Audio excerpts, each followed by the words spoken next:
Okay, let's jump right into this explainer. Today we're unpacking a deeply powerful, honestly almost cinematic reflection straight out of Psalm 106. Now, this source material, it isn't just some dry historical account. Think of it more like a mirror for the human heart. It reflects our constant, everyday struggles, but more importantly, it reflects God's unending mercy. If you have ever felt like you're just stuck in a loop, forgetting your blessings and making the exact same mistakes over and over, well, the insights we're looking at today are absolutely going to resonate with you. So this devotion actually forces us to look squarely in that mirror, and it asks a pretty piercing question. Have we forgotten his miracles? Seriously, it asks us to consider if we, much like the ancient Israelites who saw the literal impossible become possible, have developed a sort of spiritual amnesia. Like, do we forget the amazing things God has done for us the very second we face a brand new hardship? Which brings us to section 1, the mirror of our hearts. Now, the text of Psalm 106 actually kicks off with this massive burst of thanks and praise for God's goodness, but it doesn't stay there for long. The tone takes a sharp turn from celebration to a really raw, honest confession. The psalmist writes, "We have sinned with our fathers, we have committed iniquity, we have done wickedly." And I love this because it perfectly captures our shared human weakness, right? It sets up the main tension of the whole text, our undeniable tendency to just forget. Stacked right up against God's steady, unbreakable love. It is a harsh reminder that forgetting God's goodness almost always leads to trouble. Let's move on to section 2, a history of forgetting.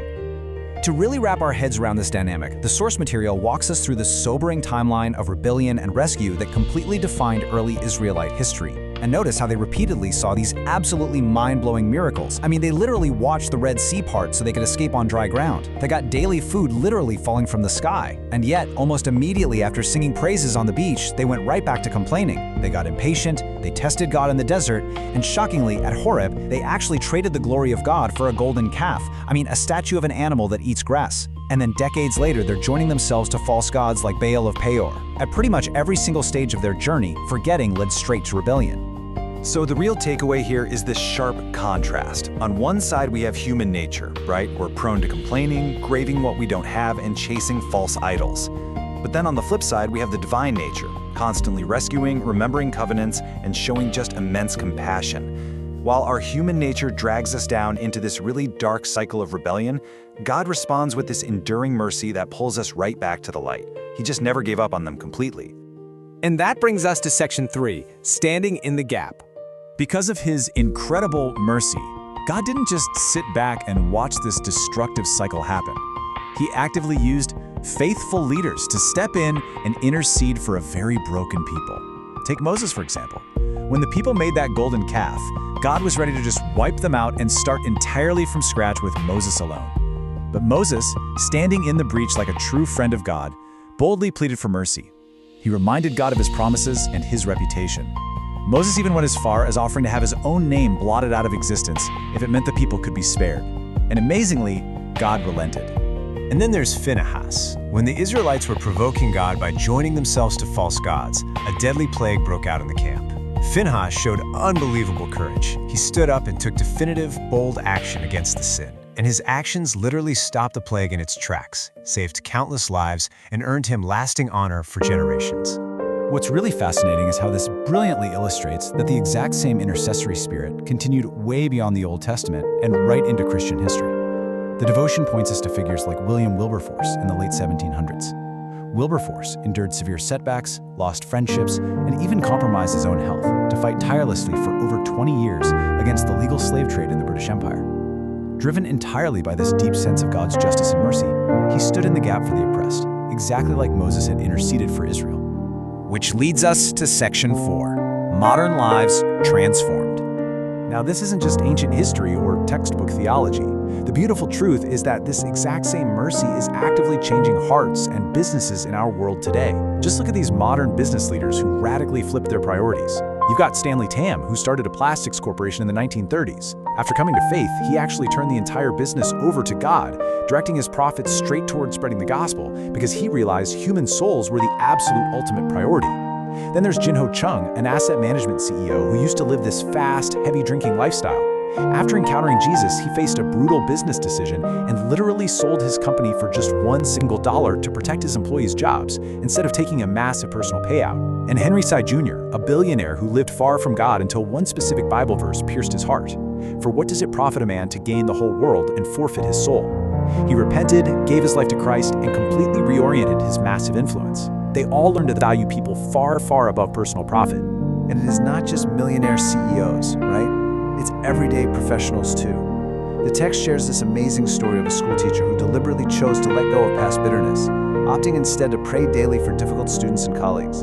It completely transformed her classroom environment. Similarly, there was a healthcare worker in a super chaotic, exhausting hospital who just refused to grow numb to the suffering around her. Instead, she started small prayer times with coworkers and quietly shared hope with the families of patients.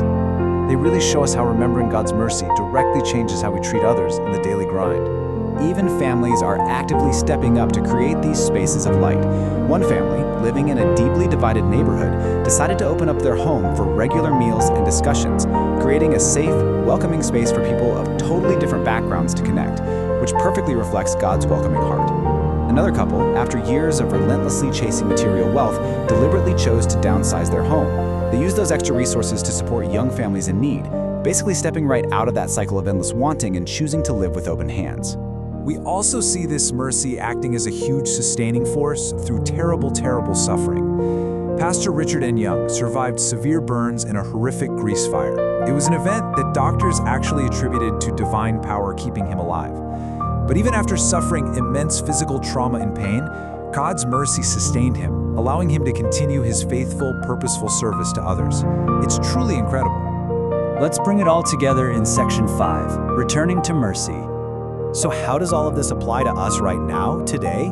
Look, we all have chapters where we slip back into worry or grumbling or chasing things like comfort and approval that just cannot satisfy us. To return to this unending mercy, the devotion lays out a deeply practical 4-step path. First up, honestly confess our complaining and admit where we've put other things before God. Second, actively remember God's past goodness, those moments of sudden job provision or peace during a sickness that we just so quickly forget about. Third, stand firm against wrong influences, just like the Israelites were warned against mixing with the harmful ways of the nations around them. And fourth, live in that mercy and deliberately share it with the people around you. Now, the good news is we don't have to do this under our own power. Ultimately, the text points out that God sent Jesus as the perfect intercessor. He is the ultimate fulfillment of what Moses and Phinehas foreshadowed back in the day. Jesus stands in the gap for us once and for all, and that is exactly what allows us to return quickly to God's open arms whenever we inevitably stray. Because at the end of the day, God's covenant love is always, always stronger than our tendency to wander off. Well, if this explainer brought you some peace, clarity, or even just a renewed sense of hope, please follow our channel for more daily devotions. And honestly, I highly encourage you to share this specific message right now with a friend or a family member who might desperately need to hear about God's grace and unending patience today. As we close out, the source material actually leaves us with a prayer, thanking the Heavenly Father for His endless patience, asking for forgiveness for our complaining, and seeking a heart that truly welcomes others. I want to leave you with one final thought to chew on today. As you look at the reality of your own life, will you step forward into the light and let the mirror of your heart reflect His unending mercy today? Take that question with you. Thanks so much for joining me on this explainer, and we will catch you next time.